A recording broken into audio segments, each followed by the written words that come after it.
So on April the 1st, Sturgeon was able to announce proudly to the world that today they had unveiled their new Domestic Abuse Act, which was coming into force.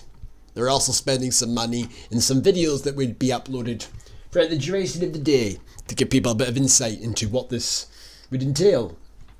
To the untrained eye, or to maybe somebody that had just seen a brief headline, you would probably think it's rather commendable.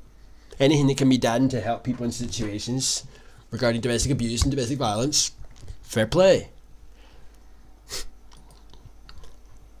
This is where it derives from, of course. Yeah, that's right. Even though men can be the victims just as much as a woman can be, there's no mention of men. It's all about women. And it's all about men that are the perpetrators. All men are perpetrators, all women are victims. It's not the case, of course, but there you have it. We're now implementing the Domestic Abuse Act.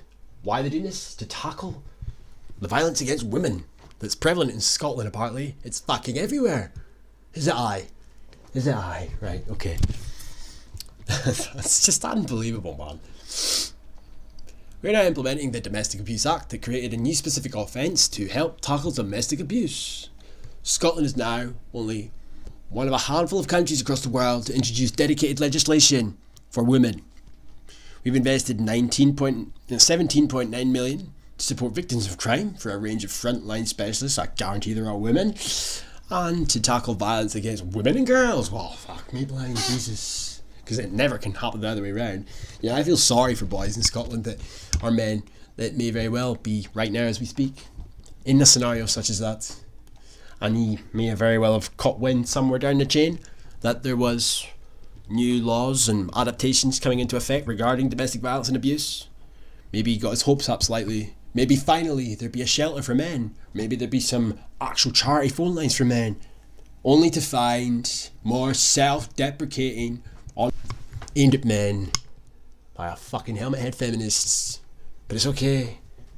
It's all in the name of progression, eh? One-sided, disingenuous. Oh man. It does, I mean, it begs belief. Now bear in mind, men and women can both be victims, men and women can both be perpetrators. And then listen to this woman. It's unfucking real. This is an important moment in our efforts to eradicate domestic abuse in Scotland. For the first time ever, the law will recognise not just physical abuse of women. Of women. Look at that as well. The camera angle. It's unbelievable.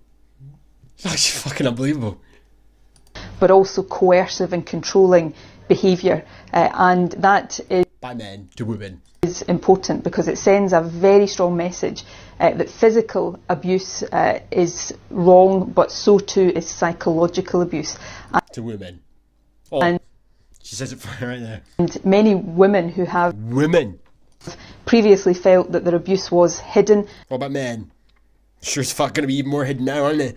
And not recognised. Perhaps they themselves will not have recognised what they were experiencing as abuse. Now know that they have the law on their side. Oh, I bet they do. I bet they bloody do, eh? Scottish Government promoting inclusion while excluding men. Women say to us, I wish he'd just hit me so I could call the police. And we've heard police say to us, I would love to be able to do something, but there's nothing I can hand over to the Crown Office in this that's against the law, even though we all know it's terrible. It's the psychological violence, it's the coercion, it's the fear that does the most damage. So this law opens up a whole opportunity for Scotland for us to prosecute a law that actually involves what women and children are experiencing. And we are absolutely implementing the world's gold standard on domestic abuse law here to absolutely change the landscape of Scotland for women. You fucking... they're so hell-bent on believing that they are just in what they're doing in terms of this never-ending progressive rhetoric and never-ending progressive to-do lists, that they've actually managed to convince themselves that they really are an oppressed class. Therefore, men don't get a mention, or they deliberately leave out men. a bit of a dislike for one demographic. The same demographic that's not protected by the hate crime laws that everybody else seems to be protected by. And it's the same demographic of people that are clearly being labelled the big baddie in these videos. Not getting a mention, not fucking one mention. It's unbelievable that this is going unnoticed because, you know, she put it on Twitter and then she starts spewing out shit about Brexit and people just goes unnoticed. This is your First Minister. This it's unbelievable.